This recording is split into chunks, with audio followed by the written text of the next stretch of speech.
जी, अस्सलाम वालेकुम व्यूअर्स। ज़हीर बसुक्ताई आप लोगों को वर्ड ऑफ़ अल्लाह को खुशामदीद कहता है।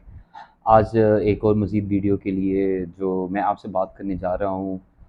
वैसे तो पाकिस्तान सिस्टम में हम लोग रहते हैं, तो पाकिस्तानी सिस्टम में कोई भी बंदा किसी भी जुडिशल सिस्टम से कोई भी बंदा जो है ना वो किसी न किसी का हर एक का अपना व्यू है और जैसे कि मैं एक लॉयर हूँ, तो मेरा भी एक अपना व्यू है। कल एक बड़ा एक फ़ैसला आया जो एक चेयरमैन पीटीआई के फ़ेवर में कह लें या उनके एक राइट में ही कह लें, क्योंकि राइट की बात है। वो डिसीजन में किसी को एज़ सच तो ये तो नहीं हुआ कि एक्स्ट्रा ऑर्डिनरी रिलीफ़ दिया गया है।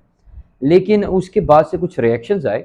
वो रिएक्शंस बड़े इंटरेस्टिंग हैं। वो जैसे कि हमारे एक्स प्राइम मिनिस्टर शहबाज शरीफ साहब का एक बयान आया और उनका रिएक्शन आया और उन्होंने कहा कि ये लाडले को सारी जो चीज़ें हैं उसको कैसे वेलकम कहा जाता है, वेलकम बैक किया जाता है, कोर्ट से उसको रिलीफ़ कैसे दिया जाता है और सारी चीज़ें हैं। अपार्ट फ्रॉम अदर थिंग्स या apart from the legal things, अगर मैं लीगल चीज़ की बात करूँ तो देखिए ये एक सस्पेंशन थी।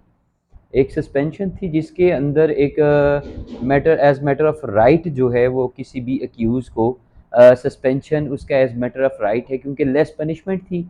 उसके अंदर लेस पनिशमेंट के अंदर उसको कोई एक्स्ट्रा ऑर्डिनरी रिलीफ़ नहीं मिला, जो कि एज़ एक्सपेक्टेड था कि 3 साल की सज़ाएँ, क्योंकि हमारे एपेक्स कोर्ट की, सुप्रीम कोर्ट की भी या हमारी डिफरेंट कोर्ट्स की जजमेंट्स हैं जिसके अंदर इतनी पनिशमेंट में कभी भी किसी बंदे की आप सस्पेंशन डिसमिस या डिनाई नहीं करते। नॉर्मली हर केस के अंदर जितने भी पाकिस्तानी जुडिशल सिस्टम के अंदर, क्रिमिनल जस्टिस सिस्टम के अंदर अगर किसी बंदे की अपील या सस्पेंशन आती है, जो कि अभी फैसला सस्पेंशन पे हुआ है, मेन अपील का भी फैसला होना बाकी है कि क्या आया वो जो ट्रायल कोर्ट की जजमेंट थी, अगर वो केस वापस रिमांड हो जाता है या केस को बरियत में चला जाते हैं, पीटीआई चेयरमैन साहब के एक्विटल में आ जाते हैं, जो सज़ा सुनाई गई 3 साल की और 1 लाख का फ़ाइन, और उसके बाद इलेक्शन कमीशन ने 5 साल की जो एक पाबंदी लगाई है कि वो नाअहल कर दिया गया है, वो तो सज़ा है एज़ अ कन्विक्शन। जब कन्विक्टेड पर्सन को कर दिया गया तो फिर उसकी नाअहली की तरफ आते हैं, जैसे कि गिलानी साहब के केस में हुआ था और इसी तरीके से नवाज शरीफ साहब के केस में भी हुआ। और बड़ी एस्टॉनिशिंग और बड़ी सरप्राइजिंग स्टेटमेंट लगी मुझे, बीइंग मेरी पर्सनल ओपिनियन है इस पे कि शहबाज शरीफ साहब ने ये रिएक्शन में इमरान खान साहब के तोशा केस डिसीजन में जो वर्डिंग यूज़ की है वो बड़ी सरप्राइजिंगली और इंटरेस्टिंग भी है कि लाडले को सब कुछ मिल जाता है। तो अभी मेरा ख्याल है काफ़ी सालों से, 4 साल 5 साल से, तो किसी बंदे को कन्विक्शन होने के बाद वो लंदन की स्ट्रीट्स के अंदर घूम रहा है, रह रहा है, और किसी न किसी बंदे के एफिडेविट के ऊपर जो अदालत में दिया गया, और उनको रिलीफ मिला या नहीं मिला, उन्होंने रिलीफ ले लिया या वो उसको किस तरह मिसयूज़ कर रहे हैं, नैब कोड का किस तरह अमेंडमेंट्स आई, सीक्रेट एक्ट में किस तरह अमेंडमेंट आई, किस तरह चीज़ों को ट्विस्ट करके मनूवर करके, और अभी भी पॉलिटिक्स की जा रही है। आवाम के जो मसले मसाइल हैं ओरिजिनल, उन मसले मसाइलों की तरफ आवाम को नहीं लाया जा रहा। हमारे इलेक्शंस होने वाले हैं, वो इलेक्शंस नहीं होते। हर चीज़ को किस पड़ाव पर लेके जाया जा रहा है, किस पैरामीटर पे सेट किया जा रहा है।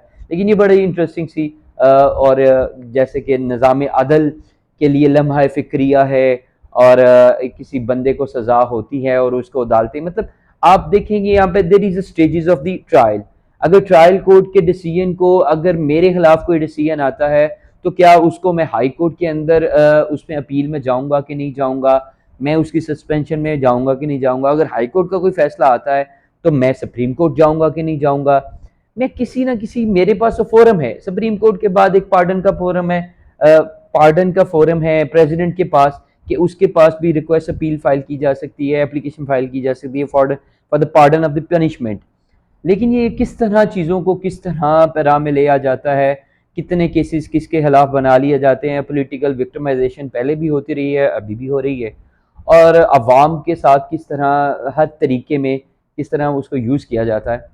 ये बड़ी इंटरेस्टिंग सी बात है, क्योंकि यहाँ पर ये चीज़ देखना बड़ी ज़रूरी है कि एक मुल्क के अंदर जस्टिस सिस्टम होता है, और जस्टिस सिस्टम में हर बंदे को उसका राइट है, राइट टू डिफेंस।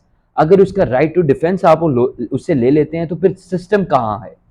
उस सिस्टम को कौन देखेगा और कौन जवाब देगा? हमारी एपेक्स कोड ही, क्योंकि हमारा कॉन्स्टिट्यूशन ये कहता है कि आपकी कॉन्स्टिट्यूशन को, आपकी कस्टोडियन ऑफ अ कॉन्स्टिट्यूशन कौन है?